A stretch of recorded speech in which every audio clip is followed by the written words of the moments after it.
তো হ্যালো বন্ধুরা, দেখো এই যে আমার ফ্রেজের 3য় নম্বর ভিডিও। কি বলেছে প্রথমটা?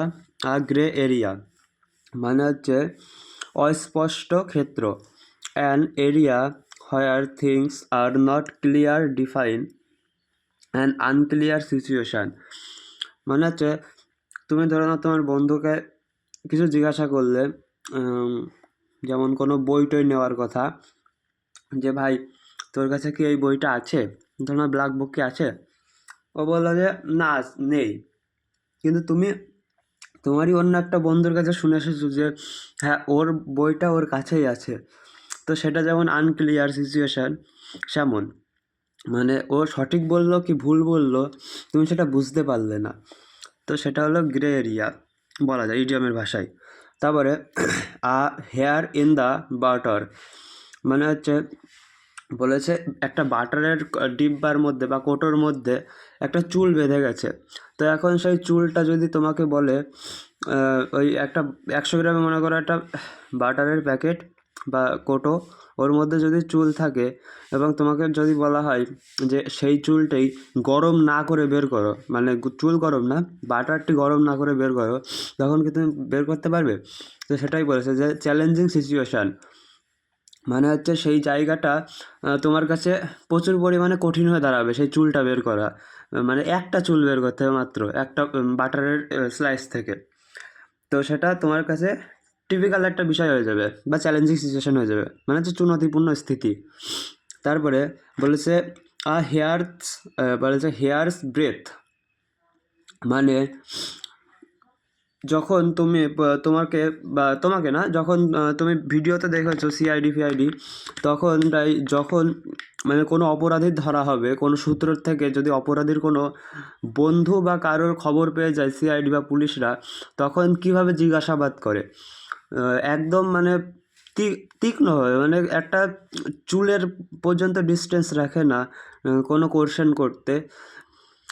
ঠিক আছে, সেমন বলেছে telling about the smallest possible amount আর ডিগ্রি অফ সামথিং মানে হচ্ছে বহুত বারিকিকে সাথ বিবরণ দেনা।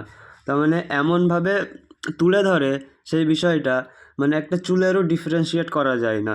বা দেখবা আমরা যখন ছোটোবেলায় সিআইডি দেখতাম, তখনটাই মানে চোরের ছবি আঁকাতো বা খুনির ছবি আঁকাতো, মানে যে দেখেছে, প্রত্যক্ষদর্শী যে ছিল, সে চোরের দেখেছে, সেই সেই প্রত্যক্ষদর্শীকে ডেকে এনে সিআইডিরা একটা আর্টিস্টের সামনে বসিয়ে দিত এবং তার চেহারা বর্ণনা করতে বলা হতো সেই প্রত্যক্ষদর্শীকে। তখন সেই প্রত্যক্ষদর্শী তার চেহারা বর্ণনা করতো এবং সেই আর্টিস্ট সেই চেহারার শুনে, শুধু চেহারার আকৃতি শুনে ছবি আঁকিয়ে দিত। ঠিক আছে, তো সেটাও বলেছে হেয়ার্স ব্রেথ। ঠিক আছে, হেয়ার্স ব্রেথ। তারপরে বলেছে হেয়ার ব্রেথ এস্কেপ মানে হচ্ছে একদম, মানে কি বলবো, ন্যারো মার্জিন এস্কেপ মানে হচ্ছে ন্যারো মার্জিন মানে অল্প একটু জায়গার জন্য তুমি অ্যাক্সিডেন্ট হতে বেঁচে গেছো বা সামথিং এমন কিছু। মানে একদম ধরে নাও গাড়ির সাথে অ্যাক্সিডেন্ট হবে, 1 mm এর ডিস্টেন্সে অ্যাক্সিডেন্টটা হয়নি। তো সেটাই হলো হেয়ার ব্রেথ স্কেপ মানে হচ্ছে ন্যারো মার্জিন। ঠিক আছে, বাল বাস না। তারপরে হার্ড নাট টু ক্র্যাক মানে হচ্ছে ডিফিকাল্ট টাস্ক। তুমি ধরো এখন পড়ো, বা তুমি না, তোমার ভাই বা বোন ধরো না এখন পড়ে ক্লাস 7-এ বা 8-এ, তাকে তুমি এখন দিচ্ছ সিজিএলের ত্রিকোণমিতি চ্যাপ্টারের কিছু অঙ্ক বা মেনচুরেশন 3Dর কিছু অঙ্ক। ঠিক আছে, বা যারা ফিজিক্স নিয়ে পড়াশোনা করো তারা দিচ্ছ 3D ফিজিক্স। তো তখন তার কাছে কেমন মনে হবে? একদম কঠিন। ঠিক আছে, কিছুই পারবে না সে। তো সেই ক্ষেত্রে ব্যবহার করা হয় হার্ড নাট টু ক্র্যাক মানে হচ্ছে tough challenge, difficult person and বলেছে inflexible person who hard to convince মানে হচ্ছে আবার এই মিনিংটাই বলেছে ডিফিকাল্ট পারসন মানে হচ্ছে কঠোর ব্যক্তি। তারপরে বলেছে an inflexible person who hard to convince মানে হচ্ছে এমন, ধরে নাও তোমার এমন কোনো জেদি বন্ধু আছে যে তোমরা বললে যে চল ভাই পিকনিকে যাই, তো ও বললে যাবে না। তো ও যদি একবার বললে যাবে না, তো ওকে রাজি করানো সম্ভবই নয়। তো সেটাও হয় যে হার্ড নাট টু ক্র্যাক মানে লোহাকে চানে চাবানা মুশকিল কাম হে, ঠিক আছে, মানে লোহার একটা যদি বাদাম দিয়ে দেয়, তারপরে বলে তুমি ওই শেলটা ফাটিয়ে খাও, মানে লোহার শেল দিয়ে বাদাম দিল, লোহার কভারটা ফাটিয়ে খাও, তখনটাই তো তোমাকে কঠিন মনে হবেই, তাই না? তারপরে বলেছে আ হরনেস্ট নেস্ট, মানে অপ্রিয় স্থিতি। তোমরা মাঝে মধ্যে দেখবা দুটো ইউটিউবারের মধ্যে কন্ট্রোভার্সিটি তৈরি হয়, ঠিক আছে, তো যে খারাপ কাজ করে তার জন্য আমরা এই শব্দটি ব্যবহার করতে পারি, যে হরনেস নেস্ট মানে হচ্ছে unpleasant difficult or troublesome situation. আর বলেছে রাইজিং কন্ট্রোভার্সিটি, মানে হচ্ছে যখন থেকে কন্ট্রোভার্সিটির উদ্ভব হয়, ঠিক আছে, তাকে হর্নেট নেস্ট বলা হয়, সেই সময়কে। তারপরে হট পটেটো, তো মনে করো তোমাদের বাড়িতে কোনো আত্মীয় বেড়াতে এসছে, বা তোমার পিসি বেড়াতে এসছে, তো পিসির ছেলে আছে একদমই ছোট, তো সেই ছোটো ছেলেটি মনে করো উবলা হওয়া আলু, ঠিক আছে, বা যে কী বলে সিদ্ধ আলুতে হাত দিয়ে দিয়েছে, সেই আলুটি মোটামুটি 2 মিনিট আগে গরম করে মানে নামানো হয়েছে সিদ্ধ করে খাওয়ার জন্য, তো সেই নিয়ে কী হবে, একটা বিবাদ তৈরি হবে।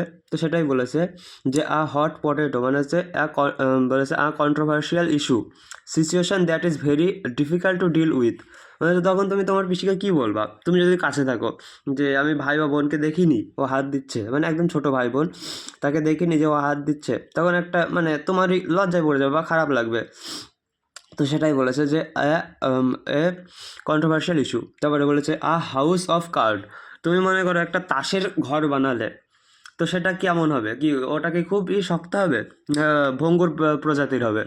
তো তুমি বলবে দাদা ওটা ভঙ্গুর প্রজাতির হবে, মানে একটা তাসের ঘর কোনো সময়ই শক্ত হতে পারে না। তো সেটাই বলেছে তাস কা ঘর নাজুক ইয়া অস্থির স্থিতি, ইংলিশে বলেছে ফ্রাজাইল, মানে এইটা মানে হচ্ছে ভঙ্গুর, ঠিক আছে, fragile or unstable situation that can easily clubs or fail, মানে হচ্ছে এমন কোনো কিছু যেটা খুব তাড়াতাড়ি হয়তো নষ্ট হয়ে যেতে পারে, নয়তো কোলাপস করে যেতে পারে, হয়তো পড়ে যেতে পারে, ঠিক আছে।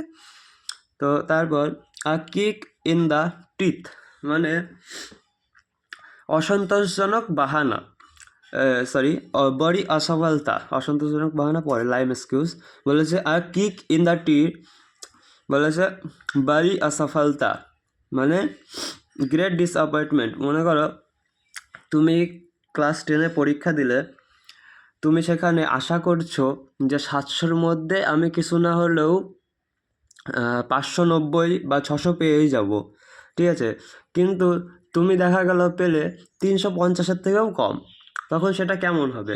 একদমই মানে তুমি বলবা যে এটা তো পাওয়ার কথা ছিল না, ঠিক আছে, বাড়ি অসফলতা বা কিক ইন দ্য টিথ, সেটাই হলো যে তোমার দাঁতে লাথি মারা গেল, ঠিক আছে। তারপরে লাইম এক্সকিউজ মানে হচ্ছে unsatisfactory explanation or weak excuse, যে এইটাই হবে অসন্তোষজনক বাহানা, মানে এখানে বলেছে ধরে নাও তুমি কোনো স্টুডেন্ট পড়াও, তো সে একদিন তুমি একটা কঠিন পড়া দিয়েছো, বা পিথাগোরাসের ধরে নাও সূত্র মুখস্থ করতে দিয়েছো, তারপরে পিথাগোরাসের যে উপপাদ্য হয়, তো সেই উপপাদ্য মুখস্থ করতে দিয়েছো, তখন তোমার স্টুডেন্ট সেই দিন আসেনি যেদিনকে ওই পিথাগোরাসের উপপাদ্যটা দেওয়ার কথা ছিল তোমার কাছে, মানে পড়া দেওয়ার কথা ছিল বা লেখার কথা ছিল, সেদিন তোমার ওই স্টুডেন্ট আসেনি, না আসার বাহানা দিয়েছে দাদা আমার কালকে পেটে ব্যথা হচ্ছিল, ঠিক আছে, যেটা আমরা সবাই মানে সর্বজনীন এক্সকিউজ আমাদের ছোটোবেলাতে বাঙালিদের। তো সেটাই বলছে যে দাদা আমার পেটে ব্যথা হচ্ছিলো যার কারণে আসেনি, আমি আসতে পারিনি।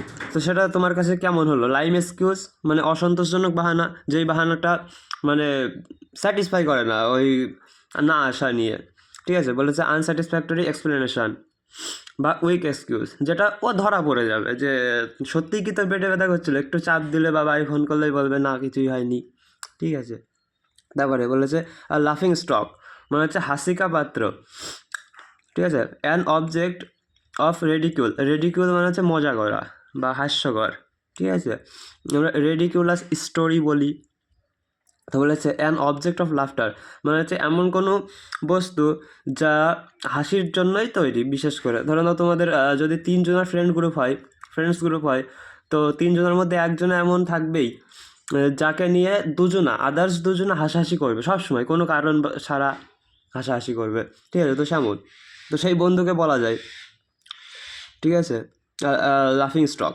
তারপরে বলেছে লেইন প্যাচ, মানে হচ্ছে অসফলতা সময়, মানে হচ্ছে পিরিয়ড অফ পোর পারফরমেন্স।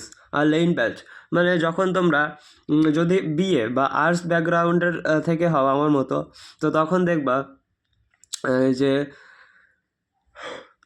তোমরা সব কিছু করতে পারলেও যখন অ্যাডভান্স ম্যাথ আসবে তখন একটু সমস্যা হবে, মানে আমার তো হয়, ঠিক আছে? যেমন জিওমেট্রি হোক, 3D হোক, 2D মেনচুরেশন হোক, ত্রিকোণমিতি হোক, এইগুলোর সময় আমাদের পারফরমেন্স অন্যান্য সময় বেড়ে গেলেও এখন আমাদের পোর পারফরমেন্স চলে, মানে আমাদের বলতে আমার, ঠিক আছে? তো সেটাই বলেছে আর লেইন প্যাচ আর পিরিয়ড অফ পোর পারফরমেন্স। তারপরে বলেছে আর লেফট হ্যান্ডেড কমপ্লিমেন্ট, মানে সে তারিফ করছে বা ভালো বলছে কিন্তু বাঁ হাত দিয়ে, ঠিক আছে? তার মানে কি, মানে বলেছে অ্যান অ্যাম্বিগুয়াস কমপ্লিমেন্ট। অ্যাম্বিগুয়াস মানে হচ্ছে অস্পষ্ট, সে কমপ্লিমেন্ট দিচ্ছে কিন্তু অস্পষ্ট। মানে ধরে নাও তুমি নতুন আজকে দৌড়াতে গেলে, বা আমি নতুন দৌড়াতে গেলাম, তো আমার যেই বন্ধুরা মোটামুটি 1-1.5 বছর ধরে দৌড়াচ্ছে, তাদের বললাম যে ভাই আজকে আমি দৌড়াবো, তো তারা আমাকে বলল যে ভাই তোর সাথে কি আমরা দৌড়িয়ে পারবো নাকি? দেখো, ও কিন্তু খারাপ বলেনি আমাকে, ঠিক আছে? মানে ভালো কথা বলেছে, কিন্তু ভালো কথার মধ্যে যে একটা টোন কেটে দিল যে তোর সাথে কি আমি দৌড়িয়ে পারবো নাকি। কেননা আমার তো আজকে ফার্স্ট দিন, আমি কীভাবে ওদের কম্পিট করতে পারবো বা বিট দিতে পারবো? আরে বিট দেওয়া তো দূরের কথা, ওরা যদি মানে 5 কিলোমিটার দেয় আমি তো তাও দিতে পারবো না, আমি তো 1 কিলোমিটার দিয়েই হাঁপিয়ে যাবো, 1 কিলোমিটারও হয়তো হবে না, ঠিক আছে? তো সে কিন্তু আমাকে গালি দিয়ে কথা বলেনি বা এমনও কোনো কথা বলেনি যেটা আমার গায়ে লাগবে বলতে আমি বুঝতে পারবো যে আমাকে খারাপ বললো, কিন্তু সে ওই যে বললো যে তোর সাথে কি আমরা পারবো নাকি, তো সেটা কোনো খারাপের থেকেও কম না, ঠিক আছে? তারপরে বলেছে leopard can not change its spot. Leopard একটা প্রাণীর নাম, ঠিক আছে? তো ওর গায়ে ছোট ছোট মানে কালো কালারের হয়তো প্রাণীটা হয় আর সাদা কালারের হয়তো রিমার্ক থাকে, তো ওই লেপার্ড কি তার দাগ কি কোনোদিন মুছতে পারবে? সেটাই বলেছে। যে আবার আমরা বাংলায় বলি যে কুত্তার লেজ কখনো সোজা হয় না, তো সেটারই মনে করো ইংলিশ ভার্সন এটা, যে a leopard can not change its spot. তো বলেছে it is impossible for one to change one's character, মানে হচ্ছে এটা অসম্ভব যে কোনো একজন ব্যক্তি তার ক্যারেক্টার চেঞ্জ করা বা তার চরিত্র চেঞ্জ করবে, ঠিক আছে? ওয়ান্স মানে যার কথা বলা হয়েছে, it is impossible for one to change one's character, মানে হচ্ছে এখানে যার কথা বলেছে এই ওয়ান দিয়ে, ধরে নাও আমি আমার কথাই বললাম যে আমি কি আমার চরিত্র চেঞ্জ করতে পারবো, তো এই ওয়ানের যদি আমি ধরি তাহলে এই ওয়ান্স মানেও আমারই হবে, ঠিক আছে? তারপরে আর লিটিল বার্ড টোল্ড মি, মানে পুরোনো যুগে তো আর চিঠি ছিল না বা হোয়াটসঅ্যাপ ছিল না, মেল ছিল না, তো তখনটাই যখন কোনো রাজদূত খবর নিয়ে আসতো, ধরে নাও কোনো গুপ্তচর খবর নিয়ে আসলো, বা দুটো রাজার মধ্যে ধরে নাও আমরা গোপাল ভাঁড় দেখেছি, তো কৃষ্ণচন্দ্র রাজা আর ওইদিকে মুর্শিদাবাদের যে নবাব, তো সেই মুর্শিদাবাদের নবাবের মনে করো মন্ত্রী কৃষ্ণচন্দ্র রাজার কাছে এটা তো ফুল মিনিংফুল হয় না, তো মিনিংফুল হবে এটা যে কৃষ্ণচন্দ্র রাজার মন্ত্রী যদি ওই নবাবের কাছে গিয়ে বলে যে নবাব বাহাদুর আমার কৃষ্ণচন্দ্র রাজা এইটা পরিকল্পনা করছে আপনার সম্পর্কে, ঠিক আছে?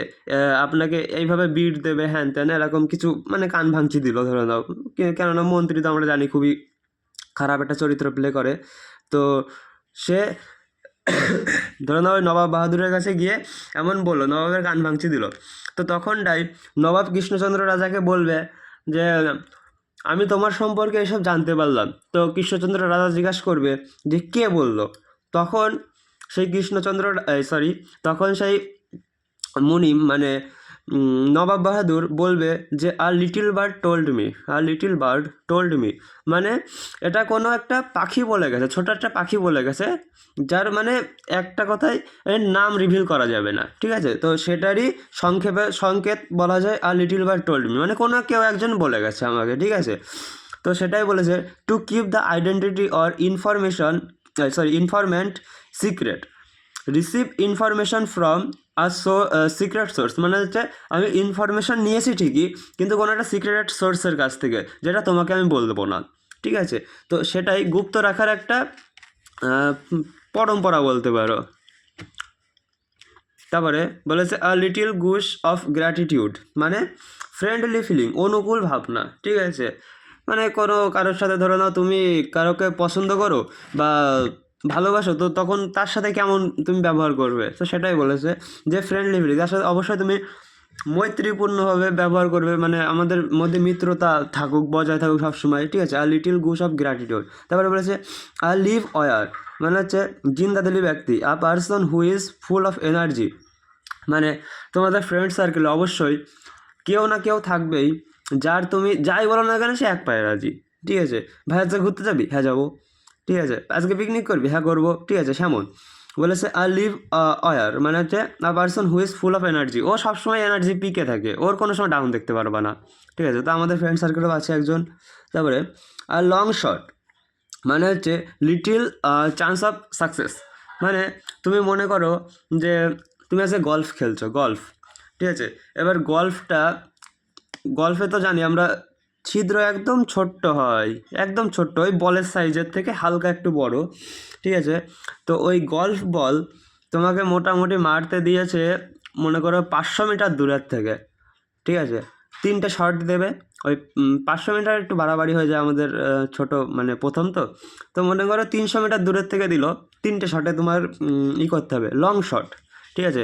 তো আমাদের লং শট যত হবে, মানে যত দূরে হবে, যত দূরের থেকে আমরা শট মারবো, তত আমাদের সাকসেসের চান্স কমে যাবে, ঠিক আছে। বা এরকম বলা যায় যে আমরা যত ওয়াইড সিলেবাস আলা এক্সাম দেবো, তত আমাদের সাকসেসের চান্স কমে যাবে, ঠিক আছে। ওয়াইড সিলেবাস মানে বিস্তারিত সিলেবাস আলা যত আমরা এক্সাম দেবো, তত আমাদের এক্সাম সাকসেসের চান্স কমে যাবে। যেমন তোমার আমাদের মানে এক্সাম প্রসেস লেন্দি হবে প্রথম কথা, আর দ্বিতীয় কথা আমাদের প্রিপারেশান নিতে নিতে খারাপ ফিল হবে যে কতদিন আর প্রিপারেশান নেবো, ঠিক আছে। তো সেটাই। আর লং শট মানে যে সফলতা কি কাম সম্ভাবনা, আর লিটিল চান্স অফ সাকসেস, মানে ইউপিএসসির এক্সাম্পল নিতে পারো যে ইউপিএসসির এত ওয়াইড সিলেবাস, ঠিক আছে, সবাই তো পারবে না, তো সেটাই ইউপিএসসি মনে করো লং শট, বাচ্চা কা খেল নাই, ঠিক আছে।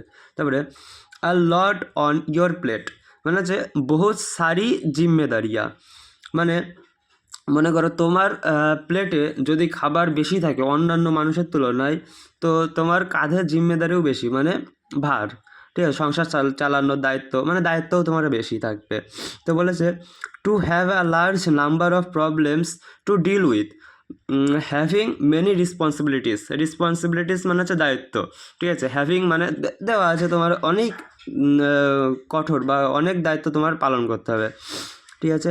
তারপরে আ ম্যান অফ লেটার, মানে পুরোনো যুগে তো এই মোবাইল ছিল না, আর সবাই যে পড়াশোনা করতো তাও না, ঠিক আছে। তখনকার মানুষ একটা চিন্তাভাবনা ছিল ঠিকঠাক চাষবাস করে খেতে পারলেই হবে, ঠিক আছে। তো সেটা ম্যান অফ লেটার্সের, ওর মধ্যে ম্যান অফ লেটার্সের মানে কি, মানে তখন মোবাইল যেহেতু ছিল না, টেলিগ্রাম ছিল না, ঠিক আছে, ইন্টারনেট ছিল না, আমরা পড়াশোনা মানে যদি কারোর সাথে কারোর কথা বলার ইচ্ছা হতো, তো তখন আমরা লেটার পাঠাতাম, চিঠি পাঠাতাম।